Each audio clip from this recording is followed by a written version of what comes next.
हमारे पीछे जो पहाड़ है वो कैमूर की पहाड़ियाँ हैं और वहाँ पर वो रहे माता शीतला भवानी के मंदिर।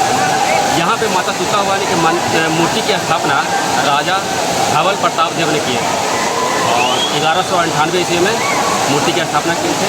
इसका एक शिलालेख यहाँ पे होगा, अभी चलते हैं और देखते हैं, शायद मिल जाए और माता का भी दर्शन करते हैं। और ये रहा शीतला भवानी वाटरफॉल। इस प्रवेश द्वार से लगभग 10 किलोमीटर की दूरी पे माता का छोटा सा बाजार है जहाँ पे प्रसाद बिक रहा है माता की पूजा के लिए।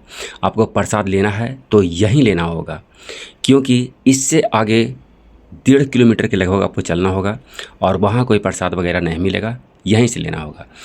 और ये जो क्षेत्र है जो माँ तुतला भवानी इको पर्यटन स्थल है, अर्थात यहाँ पे प्लास्टिक का उपयोग आपको नहीं करना है। माँ तुतला भवानी मंदिर बिहार के रोहतास जिला में Dehri on Sone railway station से लगभग 26 किलोमीटर की दूरी पे स्थित कैमूर की पहाड़ियों के बीच में एक जलप्रपात के ठीक बगल में पहाड़ पर स्थित है। यहाँ पे ठहरने की व्यवस्था है और यहाँ से लगभग आधे किलोमीटर की दूरी पे माता का मंदिर स्थित है। यहाँ से टिकट लीजिए आप, 5 रुपये लगेगा और झूला के माध्यम से माता के मंदिर तक जाइए। आप बिना टिकट के भी जा सकते हैं, लेकिन झूला से नहीं, नीचे ही जाना पड़ेगा। लेकिन जैसे ही यहाँ पे बारिश होती है, झरना की रफ्तार बहुत ही तेज़ हो जाती है और नीचे बाढ़ जैसी स्थिति उत्पन्न हो जाती है। फिर नीचे से पैदल जाना मुश्किल हो जाएगा, नहीं जा पाएंगे। झूला के माध्यम से ही माता के द्वार तक जाया जा सकता है। झूला से उतरने के बाद माता के द्वार तक शेड का निर्माण किया गया है, जो यात्रियों की सुरक्षा के लिए लिहाज से बहुत ही अच्छा है।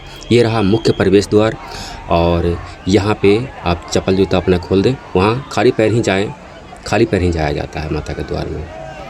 पहाड़ के ठीक बगल में बैरिकेड लगाया गया है ताकि अगर छोटा छोटा चट्टान ऊपर से लुढ़क करके आए तो इसमें फंस जाए, यात्रियों को किसी प्रकार के नुकसान ना हो, जो सुरक्षा के लिहाज से सरकार के द्वारा बहुत ही अच्छी व्यवस्था किया गया है। ये खूबसूरत झरना, हरे पेड़ों से लिपटे पहाड़ सिर्फ आपको प्रकृति के गोद में जाने पर ही देखने के लिए मिलेगा। यदि मानव जाति चैन और सुकून का जीवन व्यतीत करना चाहता है तो उन्हें प्रकृति से नज़दीकियाँ बढ़ाना होगा, तभी ये संभव है। समय समय पर जंगल पहाड़ों की ओर जाना चाहिए उन्हें, ताकि चैन और सुकून का जीवन वो व्यतीत कर सके। इस स्थान से 2 शिलालेख प्राप्त हुए हैं, जिसमें पहला शिलालेख 8वीं शताब्दी का है, जो शारदा लिपि में लिखा हुआ है, जिसे अभी तक पढ़ा नहीं जा सका, जबकि दूसरा शिलालेख 12वीं शताब्दी का है।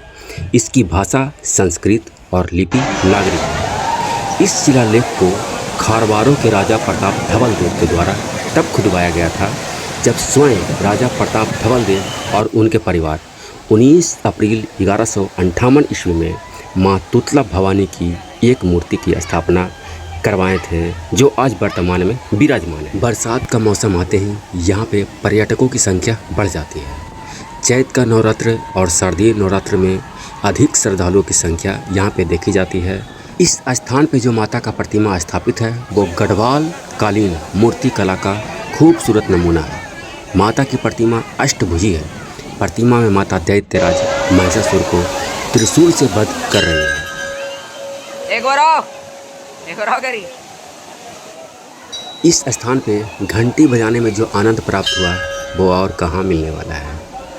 इस स्थान से माता का दरबार कुछ ही कदमों की दूरी पे है और इस स्थान से झरने का एकदम खूबसूरत नज़ारा, बहुत ही सुंदर दृश्य। माता रानी के पूजा करने के बाद इस टपकते बूंद को भक्त अपने आंचल में या अपने मुंह में लेने का प्रयास करते हैं प्रसाद के रूप। ये जो चबूतरा है, इसी चबूतरे पे माता भवानी का मंदिर है। छोटा सा मंदिर है, क्योंकि पहाड़ों के नीचे बड़े मंदिर का निर्माण नहीं किया जा सकता है।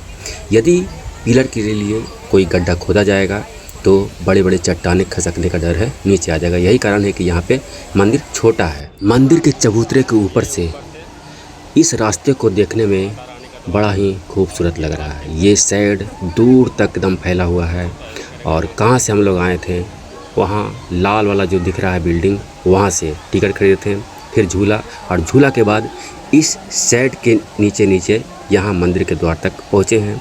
अब कुछ ही देर में माता भवानी के मंदिर का दर्शन होगा। इस स्थल का वर्णन मार्कंडेय पुराण में भी किया गया है। इस पुराण में इन्हें सोनाक्षी देवी कहा गया है।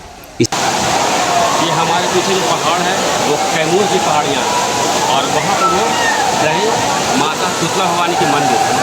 यहाँ पे माता शीतला भवानी के मूर्ति की स्थापना राजा धवल प्रताप देव ने की है और 1198 ईस्वी में मूर्ति की स्थापना की थी। इसका एक शिलालेख यहाँ पे होगा, अभी चलते हैं और देखते हैं, शायद मिल जाए और माता का भी दर्शन करते हैं। और ये रहा शीतला भवानी वाटरफॉल।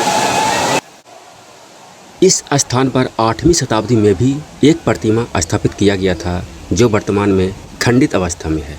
ऐसी मान्यता है कि जो भी माता के धाम पर गलत विचार से आता है उसे भ्रामरी देवी यानी भंवरा का प्रकोप झेलना पड़ता है। कई बार ऐसी घटना इस धाम पर देखा भी गया है। 14 सितंबर 1812 को फ्रांसीसी पत्रकार बुकानन ने भी तुतला भवानी की यात्रा किए थे। उन्होंने अपना यात्रा वृत्तांत में इसका वर्णन भी किए हैं। ये एकदम बिल्कुल नज़दीक से इस झरने को एक बार फिर से निहारते हैं। इस झरने की रफ्तार इतनी तेज़ है कि ध्वज भी यहाँ पे इसके रफ्तार से हिल रहा है और यहाँ पे जो भी श्रद्धालु हैं पानी के फुहारा से सब भीग जा रहे हैं। इतनी तेज़ रफ्तार है, हवा चल रहा है, जो पानी का फुहारा से हवा चल रहा है यहाँ पे। और ये सभी भक्तजन यहाँ पे संस्कृत में लिखे शिलालेख को हिंदी में अनुवाद कराकर यहाँ पे मार्बल पे सटवा दिया गया है ताकि इस धर्म स्थल के बारे में अधिक से अधिक लोग जान सकें। मिल गया। ये जो ऊपर का शिलालेख है ये संस्कृत वाला शिलालेख है जिसे राजा प्रताप धवल देव ने लिखवाया था और नीचे है जो शारदा लिपि में लिखा हुआ शिलालेख है जिसे अभी तक पढ़ा नहीं जा सका। और ये रहा छोटा सा मंदिर माता तुतला भवानी जी का। तो अब थोड़ा पूजा कर लें और ध्यान लगा दें इनका। जय माता तुतला भवानी की जय।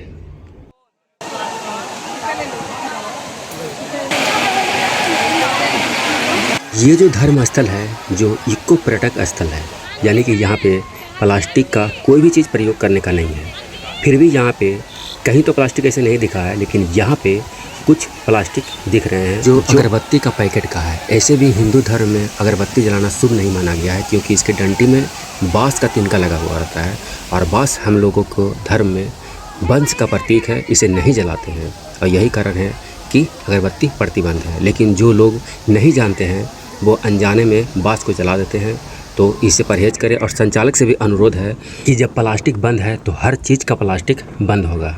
इस तरह से यहाँ पे कचरा फैलता है और लोगों को पिछुलने का भी डर है। अगर प्लास्टिक पे पैर चल गया और पिछुल गए तो बड़ी हादसा भी यहाँ पे हो सकता है।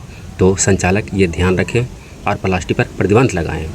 यहाँ पे जो झरना है उस झरने के पानी को सत्यकुंडवा का पानी भी कहा जाता है क्योंकि मंदिर के ऊपर पहाड़ी पर 7 कुंड हैं और इन 7 कुंडों से होकर कछुआर नदी बहती है और यही पानी झरने के रूप लेकर तुतला भवानी धाम के नीचे स्थित कुंड में गिरता है। फिर यह पानी तुतराही नदी के रूप में बहते हुए तिलौथू में आकर सोन नदी में जाकर के मिल जाती है।